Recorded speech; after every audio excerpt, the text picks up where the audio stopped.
Você já sentou aí, amém? Mas eu quero te fazer uma pergunta. E do teu grupo, o pessoal que não foi salvo? Mas eu tenho uma boa notícia. Romanos capítulo 8 vai nos dizer que não há mais condenação para aqueles que estão em Cristo Jesus, amém? Aleluia. Então, por favor, gostaria que você desse uma salva de palmas ao Senhor pela vida do nosso preletor dessa tarde, Sidney Pontes.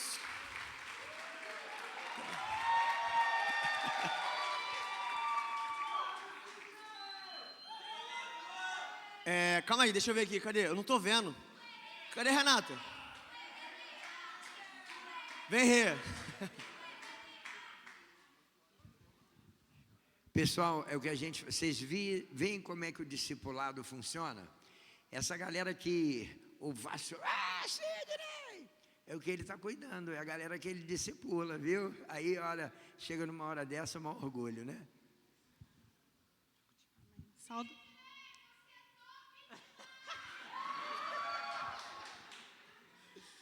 Saúde a igreja com a paz do Senhor. Senhor, eu agradeço o que o Senhor já fez até aqui nessa manhã, Pai, cada palavra que o Senhor trouxe. E peço que o Teu Espírito Santo continue falando aos nossos corações, né, através das palavras que ainda serão ministradas. E peço que o Senhor use o Teu Filho, Pai, como canal de bênção, que o Teu Espírito Santo traga à memória tudo que foi estudado e que seja uma palavra que venha abençoar e engrandecer nossas vidas, sua vida, né, Pai? Em nome de Jesus, amém.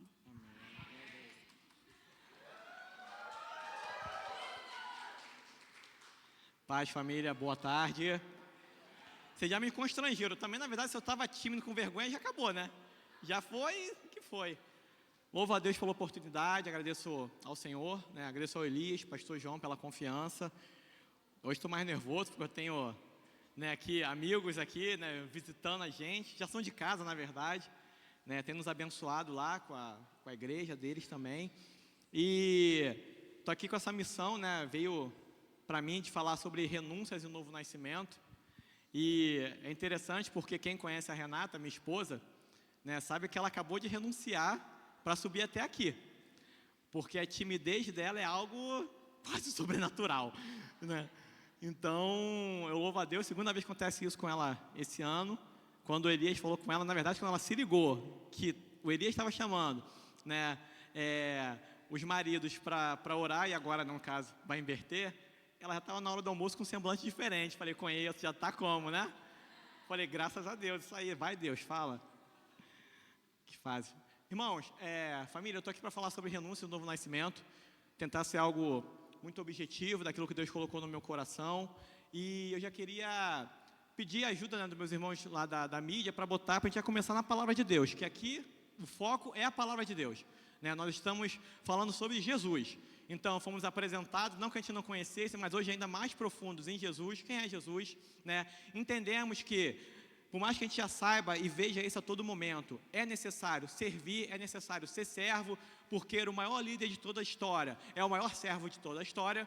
Então, quem sou eu para não ser servo também, né? Então, o objetivo agora é continuar nessa pegada aí de que estamos num grande discipulado aqui, podemos dizer assim, entendendo e aprendendo ainda mais sobre Jesus. Então, queria pedir, por favor, para colocar João 3, do 1 ao 3. João, capítulo 3, versículos 1 ao 3, por favor. E assim diz a palavra do Senhor. É um belo encontro em que Nicodemos teve, hein? Havia um fariseu chamado Nicodemos, autoridade entre os judeus. Ele veio a Jesus à noite e disse: Rabi, sabemos que ensinas da parte de Deus, pois ninguém pode realizar os sinais milagrosos que fazes se Deus não estiver com ele. Em resposta, Jesus declarou: em verdade, lhe digo que ninguém pode ver o reino de Deus se não nascer de novo. Então, tivemos um grande encontro ali de Nicodemos com Jesus. Mas qual foi o nível desse encontro, nesse início, de Nicodemos com Jesus? E uma coisa que eu achei interessante também, é que quando a gente vê a resposta de Jesus, é o seguinte: Nicodemos chegou para ele, reconhecendo que ele era mestre, top. Jesus podia dar uma resposta falando, obrigado. Jesus, cortou, legal, você sabe que eu sou mestre, mas você tem que renunciar a muita coisa ainda e não só me chamar de mestre. Porque muitas vezes nos meus lábios eu chamo Jesus de mestre, mas será que eu renunciei de fato para aprender do mestre? Será que eu tenho renunciado de fato para não só falar, mas para praticar que Ele é aquele que é a fonte de sabedoria e somente a sua sabedoria me basta? Somente a sua graça me basta.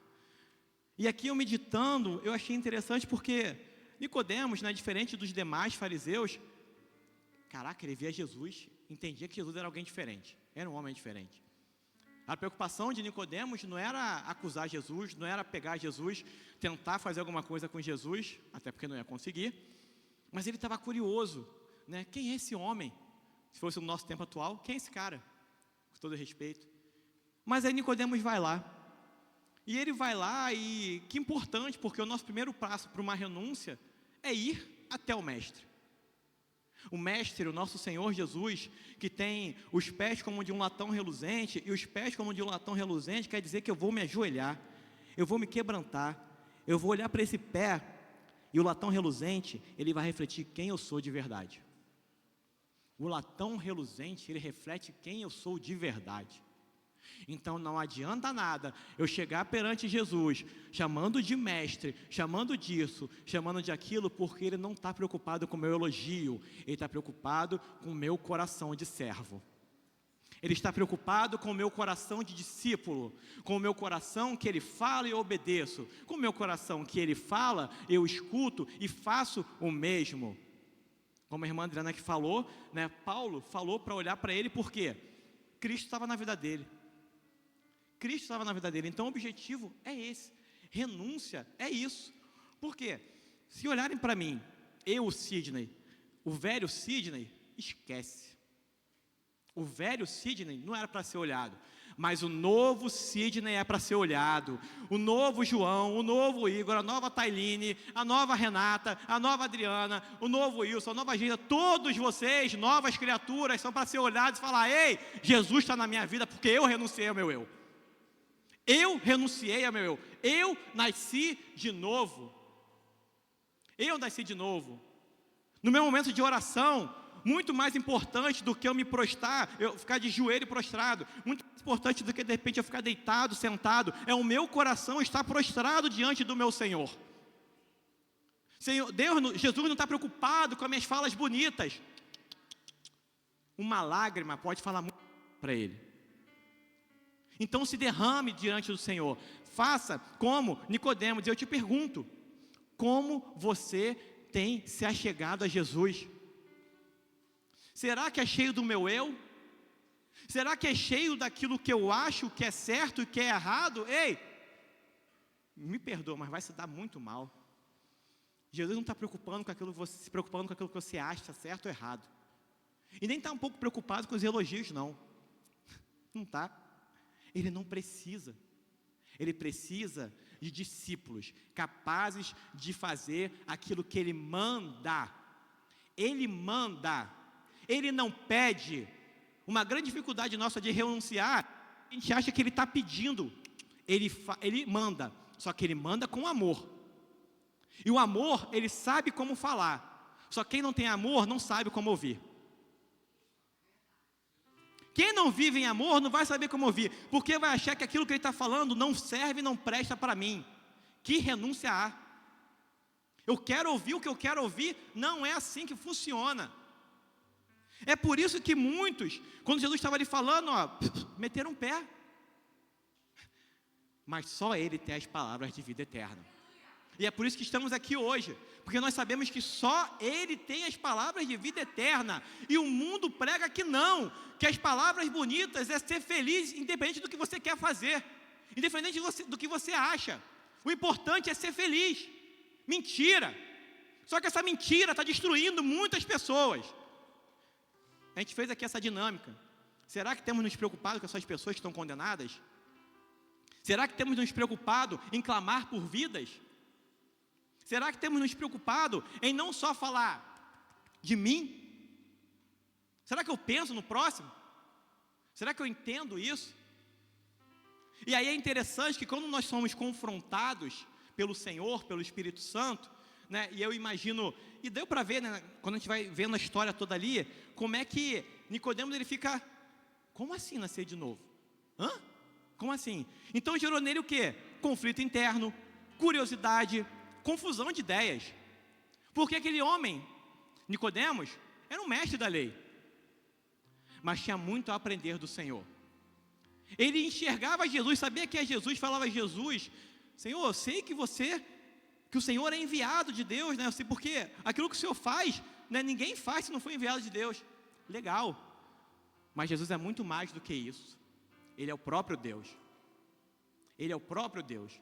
Então no meu coração, eu estudando, eu entendi que quando Jesus deu aquele corte em Nicodemos, com amor, não agradecendo pela fala, mas falando: ó, legal, mas em verdade eu te digo que ninguém pode ver o reino de Deus se não nascer de novo. Nicodemos, hora de descer do pedestal agora. Eu sei que você é mestre, legal. Eu sei que você sabe da teoria, mas e a prática? Eu sei que você sabe a opção de passagem bíblica, mas e a prática dessa passagem bíblica? E o seu estilo de vida?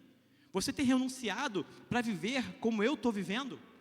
Você, Nicodemos, você, Sidney, tem renunciado ao seu achismo, às suas manias, às suas esquisitices, para viver o que eu tenho para você? Porque a promessa, ela existe, mas ela não vai se cumprir se eu não renunciar ao meu eu.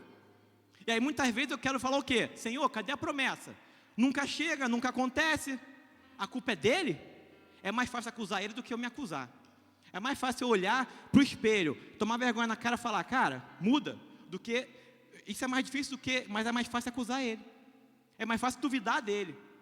Eu já contei essa experiência aqui, uns 2 anos atrás, Daniel, com 4 aninhos, Daniel nessa época assim, ficava com uma crise muito forte, uma tosse seca, chata pra caramba, e nada de melhorar. E Renata, a gente levava em emergência, dava medicamento, e aí a gente, claro, orava ao Senhor. Senhor, pela fé, né? Eu sei que o Senhor pode curar e tal, só que Deus sabe, né? Conhece o nosso coração. Teve momentos que no meu coração eu falei: por quê? Duvidei. Se eu questionei porquê, dependendo do porquê, eu estou duvidando. No meu porquê, no meu coração foi dúvida. E aí eu indo para o trabalho no meu carro, que é um dos momentos que Deus mais fala comigo, Deus me levou numa mesa, eu sentado, ele do outro lado, né? Eu só via a mesa, eu sentado. E aí Deus falava para mim: vocês são muito limitados para entender o tamanho do meu amor por vocês. Sabe o que isso quer dizer? Ele ama mais o Daniel do que eu. Quem sou eu para duvidar da cura do meu filho? Quem somos nós para duvidar da nossa cura, se ele nos ama? Quem sou eu para duvidar da cura de alguém, porque ele ama esse alguém muito mais do que eu? Não é? Então, ó, baixei a bolinha. O fato do Daniel ter tido aquela tosse não quer dizer que o meu Senhor não deixou de ser o meu Senhor, e que Ele estava no controle de tudo. Ele está sempre no controle de tudo. Nada foge ao seu controle. E outra coisa, Ele não nos falou que não teríamos dias maus, muito pelo contrário. Mas sejamos firmes, porque Ele vive. Porque Ele está no controle de tudo. Eu queria, aqui eu escrevi, que Jesus não está esperando elogios. Ele quer de mim atitude e postura. Atitude e postura. O mundo não tem atitude, não tem postura. O mundo, ele reflete Satanás. E ele não tem postura, ele não tem atitude. Ele é mentiroso. Só que se eu sou um discípulo frágil na fé, eu me torno mentiroso como ele. E aí, eu não minto só para o outro, eu minto para mim mesmo. Tudo isso tem a ver com renúncia e novo nascimento. O assunto está dentro disso. Porque não tem como eu viver isso. Não tem como eu viver isso se eu não nascer de novo. Se eu não entender o que é o reino de Deus. E o reino de Deus está aqui, está aí, está aí, está aí, está dentro de nós. Está dentro de nós. E por muitos não entenderem o que é isso, nos olham, nós cristãos, o que é isso? Que maluquice é essa? que você está fazendo? Que coisa diferente. E ri da nossa cara. Mas vamos louvar a Deus, porque eles que hoje podem rir da nossa cara, debochar, amanhã vão estar do nosso lado aqui louvando ao Senhor. A gente tem que crer nisso. Por mais que no primeiro momento possa vir aquele sentimento de caramba, coisa chata e tal, Jesus passou pelo que passou, não abriu a boca para nada, apenas obedeceu. E por ele ter obedecido, estamos aqui para glorificar e exaltar ao seu santo nome. Tudo que eu passo, que vocês passam, não é nada perto do que o meu e o teu Senhor passou. Nenhuma dor, nada que eu venha reclamar, murmurar, porque eu sou esquisito e chato, nada se compara àquilo que ele passou, para no final falar, está consumado. Está consumado. E a honra, a glória, o louvor seja dado a Ele. Ele é o maravilhoso conselheiro, Ele é o Deus forte, príncipe da paz, Emanuel. Ele foi, mas deixou o seu Santo Espírito para que habitasse em mim, em você e nós fôssemos e fizéssemos o quê? Discípulos. Essa é a missão. Só que quando o Espírito Santo entra, o meu eu faz o quê? Mete o pé, sai.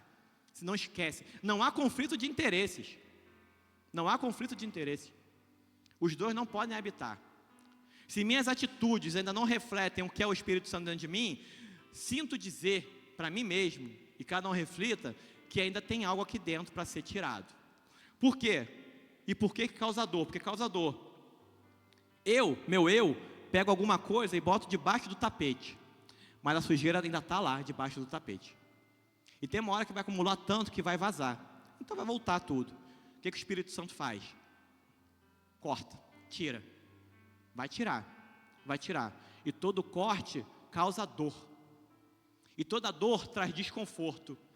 Mas se não trouxer desconforto, não tem crescimento. Se não tem crescimento, não tem como você subir de nível no Senhor. Se você não subir de nível no Senhor, não tem como você ser um discípulo. Porque se você for ver a caminhada de Jesus com os seus discípulos, foram níveis. E sabe quando é que, né, eu acho isso muito interessante, quando é que Pedro, cara muito tranquilo, ele cai em si, ele começa a cair em si, no seu choro amargo. Depois dele ver que ele realmente negou a Jesus 3 vezes, Pedro tem um choro amargo. Muitas vezes nos falta ter um choro amargo para renunciar a muitas coisas. Porque aquele choro amargo de Deus, choro amargo de Pedro, ele começou a renunciar a muita coisa dele.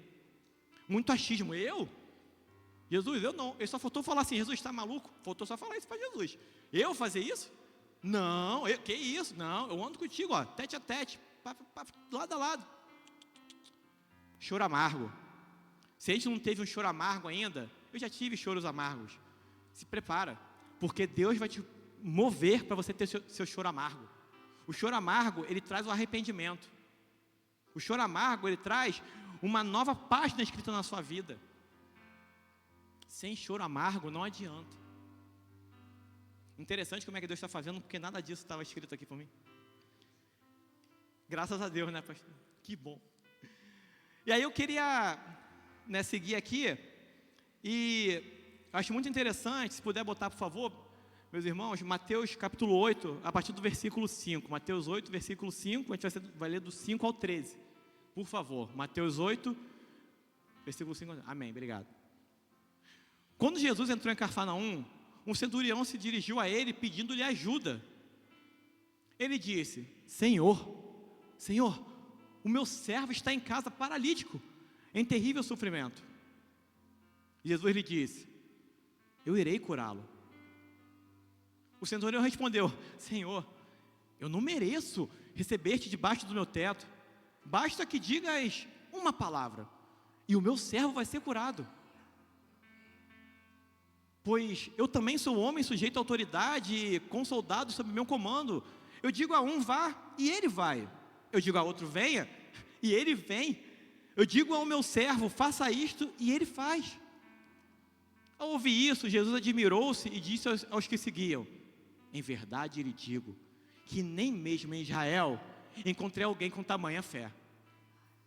Eu digo que muitos virão do Oriente e do Ocidente e se sentarão à mesa com Abraão, Isaque e Jacó no reino dos céus. Mas os filhos do reino serão lançados para fora, nas trevas. Ali haverá choro e ranger de dentes. Então Jesus disse ao centurião: vá, como você creu, assim acontecerá. Na mesma hora, o servo do centurião foi curado. Quando você voltar para sua casa, vai ter cura. Quando você retornar ao seu ambiente, para onde você for, vai ter cura, porque Jesus manda te falar hoje: você saiu de uma forma, mas agora a cura chegou. Você veio a mim, você renunciou, você nasceu de novo, esperou pela cura, chegou a sua cura. E é muito interessante porque um discípulo, ele não pensa só em si. Aquele centurião não foi pensando nele, foi pensando no próximo. De novo, refletindo a dinâmica que a gente fez aqui, o quanto nós temos clamado ao Senhor pelo próximo. Discipulado sem pensar, sem clamar pelo próximo, não é discipulado. É qualquer coisa menos discipulado. Se eu não tenho a condição de ir até Jesus, e Senhor, hoje eu não vim falar de mim não, eu peço por aquela vida, porque aquela vida precisa de cura. Eu conto com aquela vida, Senhor. Vou dar um exemplo, peço pelo Moisés por causa disso, disse que isso. Vai ter o tempo de eu falar de mim, mas do meu irmão e da minha família. Eu não chamo de família. Chamar de família é fácil. Clamar pela família é outra coisa. Chamar de família é muito bonito, mas clamar pela família é um nível acima. O que Jesus falou para os seus discípulos? Eu não vi em Israel tamanha fé. Aquele homem não tinha, o centurião, não tinha um título de discípulo, mas tinha um coração de discípulo. E Jesus chega para os seus discípulos e fala: pois é, vocês são chamados discípulos, mas o coração, a fé de vocês não está de discípulo. Choque de realidade nos discípulos. Imagina a tristeza deles. Caraca, mas o Senhor falou isso da gente, estou caminhando com Ele, estou andando com Ele mó tempão, vendo coisas, isso, aquilo. Jesus fala que vem um centurião, o cara vem lá não sei de onde, aí chegou aqui. Porque Jesus não está preocupado com andar com Ele, está preocupado em ser igual a Ele. Muitos andaram com Ele, mas poucos foram igual a Ele. Não é sobre status, não é sobre ser isso, ser aquilo. É sobre se humilhar e ir pedir por uma vida. O meu eu, a minha carne, sempre dará a situação como vencida, que não tem mais jeito e a melhor opção é desistir. Quando a renúncia e me comporto como discípulo, eu saio da zona de conforto e vivo pela fé. Comportamento de discípulo é sair da zona de conforto e viver pela fé. E vai doer. Vai causar alguma coisinha desconfortável. Que bom, porque é no desconforto que a gente cresce. Aquele homem, eu até falei isso aqui, centurião não era chamado de discípulo, mas tinha um coração de discípulo. Já os demais eram chamados de discípulos, mas Jesus questionou a fé deles. Não é sobre títulos ou status, mas sim sobre ser uma nova criatura. Aquele centurião já estava se comportando como uma nova criatura. Ele não tem essa que eu sou centurião, sou aquilo, não sou isso, sou aquilo. Não esquece isso. Eu tenho que ir até Jesus. E aí, se a gente for fazer um comparativo, Nicodemos foi até Jesus, não buscando uma cura de alguém, mas para matar sua curiosidade, entendendo quem era Jesus. Mas eu ouso falar que o entendimento de Nicodemos sobre quem era Jesus não se compara ao entendimento do centurião sobre quem era Jesus. Nicodemos, por ser um mestre da lei, foi muito ali no embasamento, de repente, do que ele sabia, teoria, pelo que ele via Jesus fazer, amém. Só que o centurião, era mestre da lei, não fala nada disso, ele queria a cura de alguém. Discípulo que é discípulo, ele quer sempre a cura de alguém. Discípulo que é discípulo tem que querer a cura de alguém. Se eu não quero a cura de alguém, caraca, que discípulo que eu sou? Eu sendo curado, com certeza, mas também buscando, clamando pela cura de alguém. E aí eu não sei se vocês vão conseguir colocar, né? Eu fiz um joguinho aqui de palavras. Se conseguir colocar o slide, por favor. Ah, conseguiu. Isso daqui. Fiz esse joguinho aí. São os 4 A, 1 E do discípulo. Ah, fiz um joguinho de palavras aí de ensinar ali. E aí, o primeiro A é o que, por favor? Que um discípulo tem que ter? Mergulhar. Daniel tá aí, Rê? Daniel? Vamos ver se vai dar certo, hein? Filho, Daniel, vem aqui no papai rapidinho, por favor. Quer não? Não tem problema não. Sabia. Me quebrou. Mas aí tem um plano B. Eu mesmo sozinho. Eu ia usar o comparativo, por exemplo. Daniel, meu filho, 6 anos, ele tem 1,12 m, né? Então Daniel deve estar batendo aqui em mim, assim, não sei. Eu tenho 1,74 m. O mergulhar do Daniel, dependendo da profundidade, para ele é fundo, dependendo da altura que for. Mas o que para ele pode ser fundo, para mim vai ser o quê? Raso. Se sua fé for pequena, você vai mergulhar achando que está indo profundo, mas na verdade está no raso. Se a sua fé for pequena, o que eu faço, eu acho que está muito bom, mas está raso. O Daniel, para ele mergulhar, para ele ir na profundeza, segundo o olhar do Daniel, de 1,10 m, é pelo menos ir numa piscina no mar, da minha altura, da minha profundidade. Então a gente tem que entender que muitas vezes eu estou achando que sou uma pessoa de fé, mas meça a sua fé pelo quão profundo você tem ido no Senhor. Quão profundo você tem mergulhado no Senhor. Pouco, você vai ter pouco. Só que o Deus que nós servimos é um Deus de uma infinita grandeza, que ele está, você tem mais. Vem, vem, vem, vem, vem, vem, vem, vem, vem, vem, vem, vem, vem, vem, vem, vem, vem. Quanto maior a minha fé, mais profunda eu vou mergulhar. Mateus 6,6, por favor. Clássico. Mas quando você orar, vá para o seu quarto, feche a porta e ore ao seu pai que está em secreto. Então, o seu pai, que vem em secreto, o recompensará. Sabe onde você dá seu maior mergulho? No seu quarto. Ali é o seu tanque, ali é o seu mar, ali é sua piscina, ali é o seu resort, né? Onde você vai mergulhar, vai sentar e tal. Ali você faz do que você quiser, mas com um objetivo: mergulhar. Mergulhar. Eu quero muito de Deus, mas eu não tenho condição de fazer aquilo ali com eficiência. Eu quero muito do Senhor, mas eu não tenho condições de fechar o meu quarto, eu não tenho condições de ter um momento íntimo com Ele. Filho sem intimidade com o pai nunca vai refletir o pai. Filho sem intimidade com o pai nunca vai entender ou vai compreender a voz do pai quando o pai falar. Eu conheço a voz do Daniel de longe, Renata conhece. E ele conhece a minha voz com certeza e conhece a da mãe também. Porque o pai e o filho, a família, estão andando juntos. Se a família não anda junto, não tem como conhecer a voz um do outro, muito menos de Deus. Então o mergulho, só é mergulho se eu faço isso aí.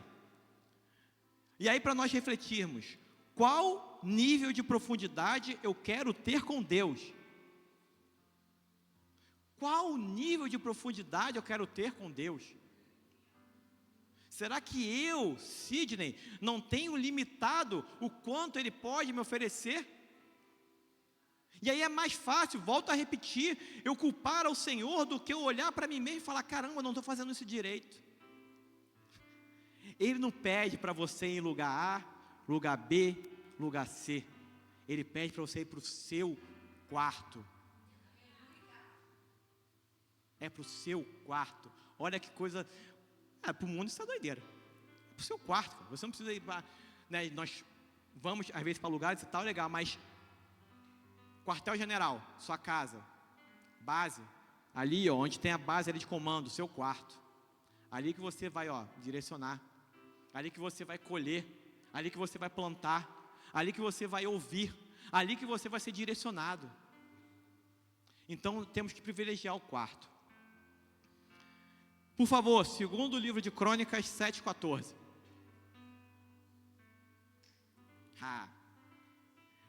Eu tinha dito a ele que... Não, Coríntios não, segundo livro de Crônicas, por favor. É para ver se vocês estavam atentos, parabéns. Segundo livro de Crônicas 7:14, por favor. Obrigado, galera. Se eu mandei errado, me perdoem, tá? Vamos lá. Se o meu povo, que se chama pelo meu nome, se humilhar,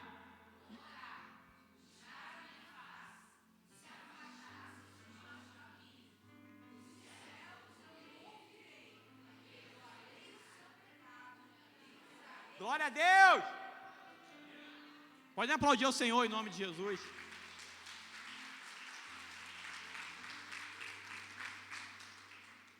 Mergulhar é isso. Mergulhar é isso. Mergulhar é eu me humilhar, orar, buscar, me afastar dos maus caminhos. E Ele vai ouvir. E Ele vai ouvir. E não só vai ouvir, vai perdoar. E não só vai perdoar, vai curar. O mergulho, ele traz perdão e ele traz cura. Mergulho traz perdão e traz cura. Mergulho traz renúncia. E o que é muito interessante, tem que ser povo dele. O meu povo. Ele não fala o povo, o meu povo. Imagina agora o Senhor aqui batendo, ó. Meu povo, meu povo, meu povo. Um discípulo não pode ser mais um na multidão ou apenas um dos seus seguidores. Um discípulo não pode ser mais um. Discípulo é discípulo, multidão é multidão, seguidor é seguidor. O pastor João já trouxe essa mensagem aqui. Cada um no seu quadrado. Cada um fazendo a sua parte. Enquanto eu, como seguidor ou multidão, vejo um milagre, fico feliz e vou embora, ou então continuo andando porque estou andando, o discípulo cumpre propósitos do Senhor. Discípulo cumpre propósitos. Discípulo cumpre propósitos. Há propósito. E eu tenho que buscar. Eu tenho que me humilhar. Eu tenho que ir até Ele. Discípulo não vê Jesus apenas como mestre.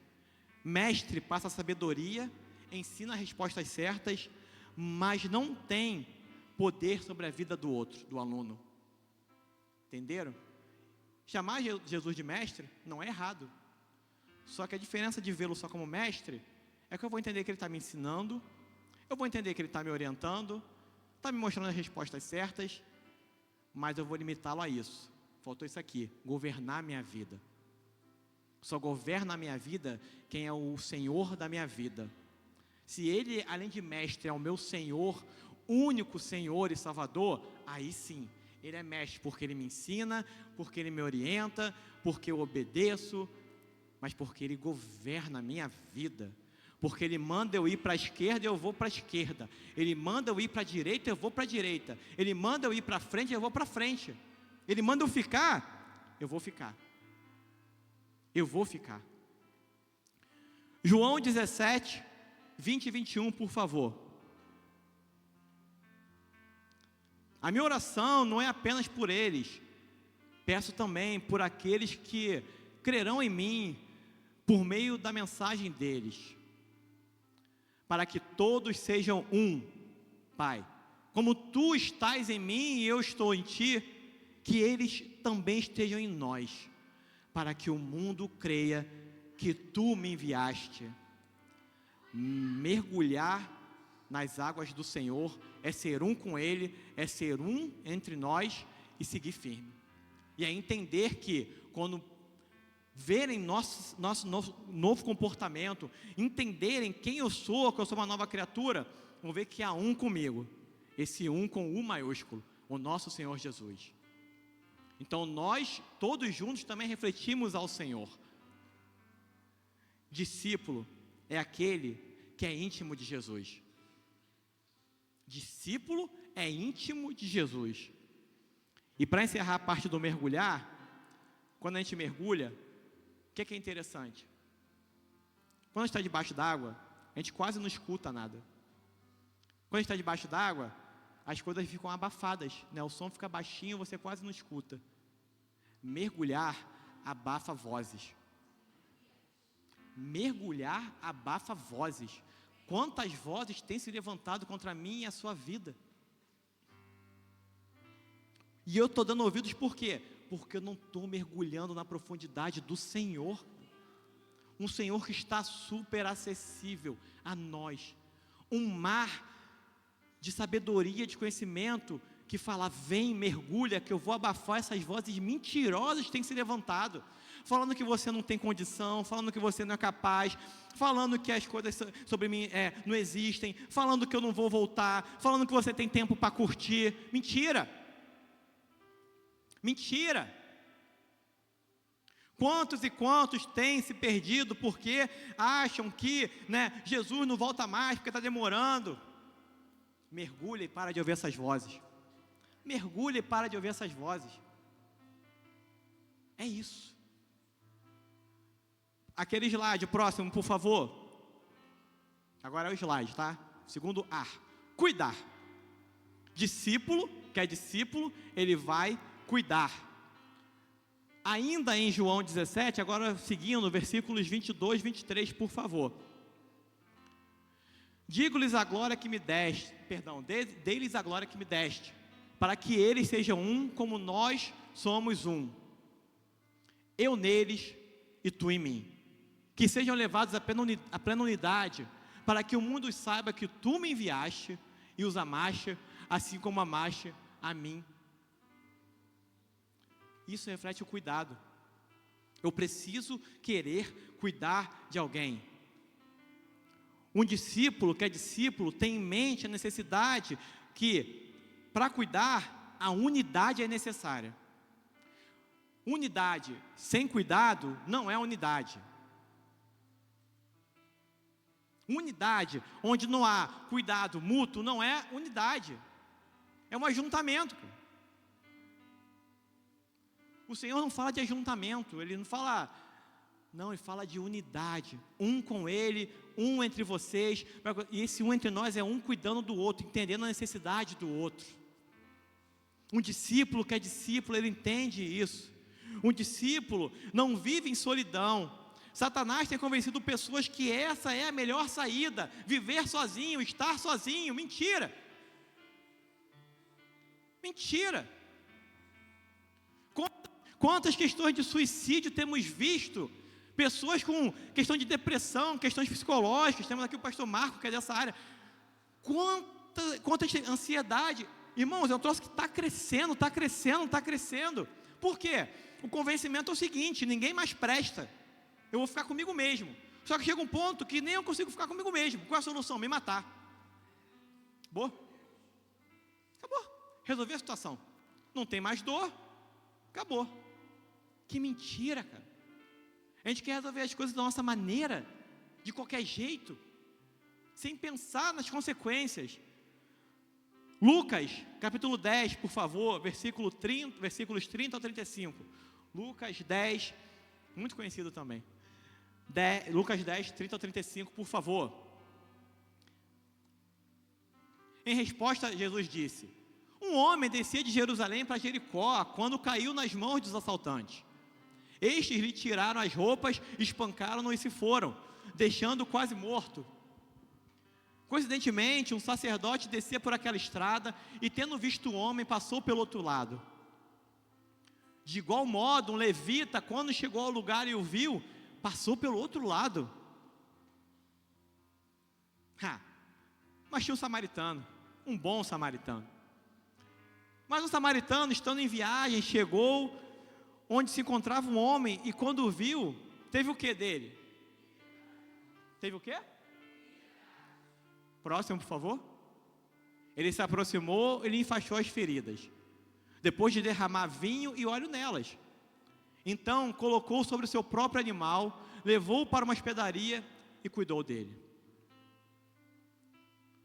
No dia seguinte, deu 2 denários ao hospedeiro e lhe disse: cuide dele, quando eu voltar, pagarei todas as despesas que você tiver a mais. Cuidar. E não é cuidar de qualquer maneira. Ele não cuidou de qualquer maneira. Pegou, botou o homem no animal que ele vinha, não só botou um homem ali, cuidou das suas feridas, não cuidou de qualquer maneira, passou o que tinha que passar, enfaixou, não levou ele para qualquer lugar, levou para uma hospedaria e não largou o cara lá, falou: se tiver alguma despesa a mais, eu pago.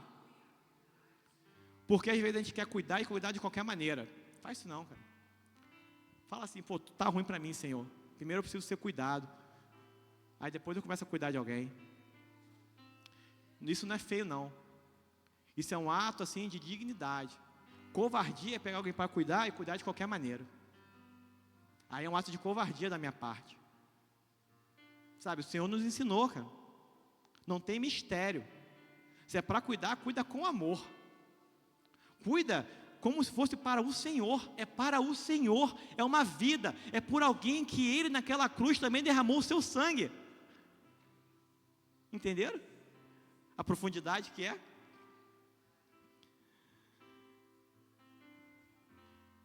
Já li Mateus 8,30. Aqui eu escrevi: quem está mais seguro?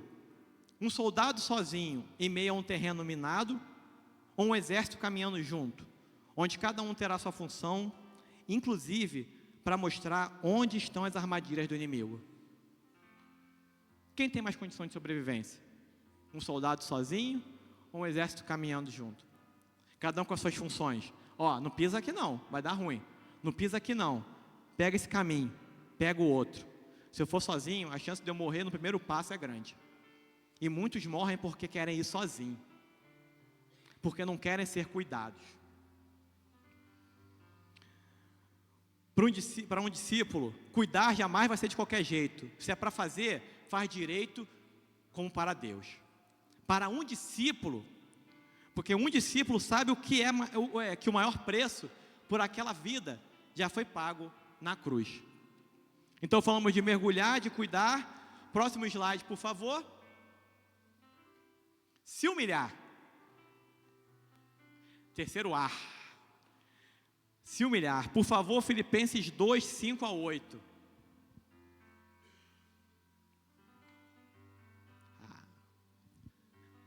Seja o modo de pensar de vocês o mesmo de quem? De quem? Próximo, por favor. Que apesar de ser Deus, não considerou que a sua igualdade com Deus era algo que deveria ser usado como vantagem. Antes, esvaziou-se a si mesmo, assumindo a forma de, tornando-se semelhante aos homens. Sendo encontrado em figura humana, humilhou-se e foi obediente até a morte, e morte de cruz. Poderia já passar para o próximo e está tranquilo, né? Não precisa nem falar mais nada, porque Ele, sendo Deus, se humilhou, se esvaziou, e aí? Acabou, né? Acabou. Não é qualquer um que se humilha, somente o povo de Deus o faz. Se a gente for recordar o segundo livro de Crônicas, falava isso: meu povo. Tiago 1, 22, 24. Tiago 1, 22-24. Sejam praticantes da palavra, não apenas ouvintes, enganando a vocês mesmos. Aquele que ouve a palavra, mas não a põe em prática, é semelhante a um homem que se vê no espelho, mas depois de olhar para si mesmo, sai e se esquece da sua aparência. Se eu não me humilho, eu não tenho condição de esquecer a velha criatura. Se eu não me humilho, eu não tenho condição de não só ser um ouvinte, mas um praticante da palavra. Se eu não me humilho, eu não tenho como eu me quebrantar, eu tenho um coração quebrantado. Se eu não me humilho, não tem como eu ser um discípulo de Jesus. Discípulo sem humilhação é mentira, é negação. Discípulo sem humilhação não existe. Não existe. Ele, o maior discipulador de todos, se humilhou por causa de mim, por causa de você. E ele não precisava fazer isso. Ele não precisava. Mas o amor o fez. O amor amou. O verbo que se fez carne. Por mim e por você. Qualquer dor que ele sentiu, e são dores que nós não conseguimos imaginar, não é nada para aquilo que aconteceu. Para aquilo que foi revelado, pelo propósito, pelo véu ter sido rasgado, e hoje eu e você temos acesso a ele. Ele se esvaziou, ele sendo Deus, se esvaziou, para sentir o que eu e você sentimos, sem pecado, mas sentindo também as dores, entendendo como é que nós somos, apesar dele já saber, mas ele falou o seguinte: eu já sei o que você passa, fica tranquilo, porque em mim a vitória é certa. É isso. É isso. Para com a plaquinha, cara. 2 Coríntios 12, 9 e 10, por favor. 2 Coríntios 12, boa, obrigado. Ele, porém, me disse: a minha graça é suficiente para vocês, pois o meu poder se aperfeiçoa na fraqueza. Portanto, eu me gloriarei ainda mais alegremente nas minhas fraquezas, para que o poder de Cristo repouse em mim. Por isso, por Cristo, alegro-me nas fraquezas, nos insultos, nas privações, nas perseguições, nas angústias, pois quando sou fraco, então é que sou forte.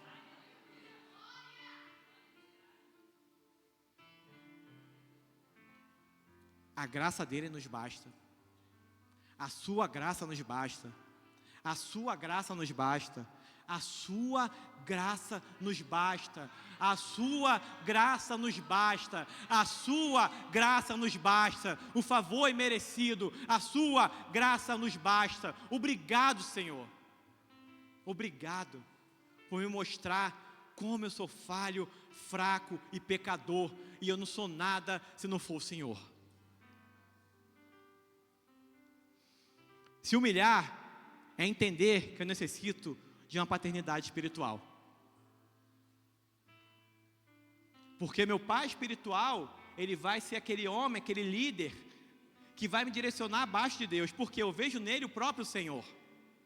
Eu entendo que se alguma coisa não está legal, e ele está sentindo isso, eu vou entender que realmente é da parte de Deus. Essa conferência, até a gente começar a organizar, realmente entender que era para acontecer, a gente conversava, né, principalmente eu e Tailine, a gente fala assim: o pastor está ainda assim, hein? Se o pastor não tiver convicto, a gente vai entender da parte de Deus que não é para ser paternidade espiritual. É um homem de Deus que eu oro e confio de olhos fechados. E se ele falar, eu vou me humilhar para escutar. Idolatria não, amor. Eu tive uma reação ali, para mim foi uma renúncia. Eu tenho mais dificuldade, né, com relação a questão do meu pai, né, que eu não lembro do abraço do meu pai, do falar do eu te amo do meu pai. E com o pastor, né, Deus está me dando a oportunidade de ter algumas memórias que eu não tive. E ali, vendo o pastor ali, né, ver aquela coisa no meu coração, abraço do pastor. Abracei o pastor, um abraço forte, né, pastor? Botei a mão na cabeça. Cara, falei: pastor, eu te amo. Isso para mim, isso para mim é assim, é quebrar muitas coisas, porque como eu não tenho essa dificuldade de falar, e com o Daniel eu tenho aprendido a falar isso, mas veio algo tão forte ali, foi um abraço tão, né, que eu falei, caraca, eu fiz isso, né? E foi gostoso. Mas assim, a minha paternidade espiritual, é um homem que eu vejo assim, ele, pastor Marco também, tive privilégio de levar ele no meu carro semana passada, pastor Marco, altos papos. Então são homens que eu olho assim, são homens que eu olho para me espelhar. Pastor, eu faço discipulado com o pastor João, né? E como eu tenho aprendido, o que é interessante, muitas vezes ele fala mais dos problemas dele do que eu dos meus. Aí quebra, né? Ele chega pra mim falando das coisas, eu falo, caraca, se tá ruim pro pastor, imagina pra mim, né, cara? Caraca! Eu fico só assim, eu falei, aí eu falo agora? O que eu falo? Eu falo assim, é verdade, né, pastor?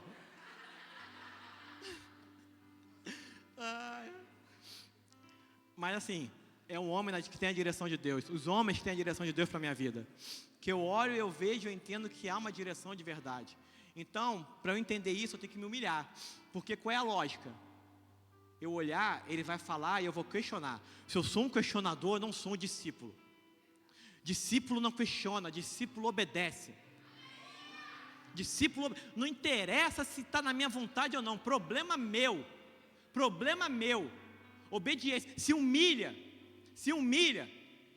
Muitas vezes a gente não quer se humilhar, a gente quer questionar, achando que porque eu estou questionando, que eu acho, eu não estou perguntando se você acha, se tem uma direção de Deus, Deus está dando a direção, Ele falou, acabou. Quanto achismo, caraca, às vezes a gente parece, Daniel ali, está naquela fase do porquê, do eu acho, às vezes eu falo, cara, tu não acha nada, cara, né? Eu sou muito tranquilo com o Daniel, mas assim, essa questão que a gente tem que ter. Próximo, por favor, correr agora. 5 minutos. Perdoar. Rapidinho, para acabar. Colossenses 3, 12 e 13. Por favor, Colossenses 3, 12 e 13. Portanto, como escolhidos de Deus, sendo santos e amados, vistam-se da profunda compaixão, bondade, humildade, mansidão e paciência.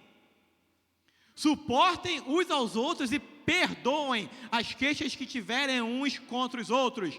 Perdoem como quem perdoou? Quem sou eu para não perdoar ninguém, né, cara? Que soberba da minha parte, né? Que orgulho bobo, achando que eu não vou perdoar. Quem sou eu para ser perdoado? Mas na cruz houve perdão. Então, baixar a bolinha, entender que perdoar faz parte do discípulo. Perdoar faz parte. O discípulo que não perdoa é sinal que está com o coração ainda envenenado. Coração envenenado não é coração de discípulo. Discípulo não é aquele que contamina o ambiente, é aquele que contagia o ambiente. Você não contamina, você contagia. Você entra no ambiente para poder contagiar, tirar a contaminação, porque você é sal e você é luz. Você, de repente, é um instrumento de cura através do Senhor Jesus, que pessoas daquele ambiente estão esperando. E para fechar, o último slide, por favor. Obedecer. Discípulo obedece. João 14, 21, por favor. A maior prova de amor que a gente pode dar ao Senhor é essa. Quem tem os meus mandamentos e lhes obedece é o que me ama. Aquele que me ama será amado por meu Pai, e eu também o amarei e me revelarei a Ele. Senhor, como é que eu te faço uma declaração de amor, uma prova de amor? Obedece. Não precisa encher sua boca para falar uma pessoa de coisa de mim, não. Obedece. Só obedece. A maior prova de amor que eu posso dar é obediência. Obediência. Eu queria pedir, por favor, que vocês se colocarem de pé.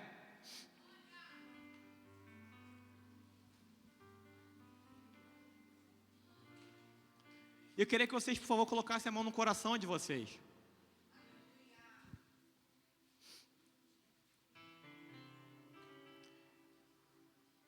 Vocês vão fechar os olhos, por favor. Fechem os olhos, coloque a mão no coração. E nós vamos orar, pedindo ao Senhor para que nos ajude a renunciar. Nos ajude a tirar as pedras, as malícias, as questões que nós temos trazido que nos impedem de viver essa verdade, que é ser um discípulo de Jesus. Pai, eu venho louvar a Ti, Te engrandecer, Te exaltar. Pai, a Ti toda honra, toda glória e todo louvor, porque só Tu és santo, santo, santo, santo, santo. O Senhor governa esse lugar, o Senhor está nesse lugar. E eu profetizo, Pai, sobre a vida dos meus irmãos, sobre a minha vida, libertação, meu Pai, renúncias, meu Pai, quebrantamento, Profetizo, meu Pai, verdadeiramente um nascer de novo na minha vida. Pai, me ajuda a enxergar, me mostra, Senhor, o que ainda me impede de renunciar. Me mostra, meu Pai, ainda o que me impede de avançar. Meu Pai, eu tenho que mergulhar. Pai, eu vou mergulhar mais. Eu tenho que perdoar. Eu vou perdoar. Meu Pai, eu preciso cuidar. Eu vou cuidar. Meu Pai, eu tenho que obedecer. Eu vou obedecer. Ah, Espírito Santo, Tu tens liberdade em nossos corações. Espírito Santo, vai mostrando, trazendo a revelação, meu Pai, situações que, de repente, eu ainda não permito que o Senhor possa curar.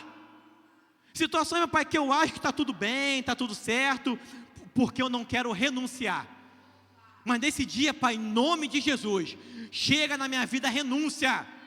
Eu renuncio ao meu eu renuncio às minhas manias, eu renuncio às minhas vontades, eu renuncio às situações do passado que eu tenho trazido ainda, Senhor, e não tenho deixado, Pai, eu avançar em Ti. Pai, em nome de Jesus, me dá forças e, Senhor, se eu não conseguir sozinho, o Senhor vai colocar hoje pessoas na minha vida para me ajudar. Vai colocar pessoas que vão vir até mim, de repente não tem intimidade comigo, mas vão falar: eu quero te ajudar. Eu quero te ajudar a empurrar essa pedra para você, Lázaro, que outrora estava morto, voltar à vida novamente. Eu quero que você possa de novo ouvir a voz do Senhor: venha para fora, tem vida para você. Eu quero que você tenha uma experiência diferente nesse dia. A partir de hoje, quando estiver no quarto, vai mergulhar de uma forma diferente. Vai buscar de uma forma diferente. E o Senhor vai responder orações nesse dia. Ele sempre responde, mas muitas vezes o meu ouvido não está conseguindo entender. Hoje, todo o tampão do ouvido cai por terra em nome de Jesus. Hoje, toda dificuldade de entender, de enxergar o Senhor na vida de alguém, cai por terra em nome de Jesus. Eu repreendo na minha vida, repreendo na vida dos meus irmãos, toda a contaminação que não houver no meu coração, porque hoje eu sou curado para a honra e glória do Senhor. Assim, Pai, eu oro a Ti, agradecido, em nome de Jesus. Amém. Obrigado pela oportunidade, galera.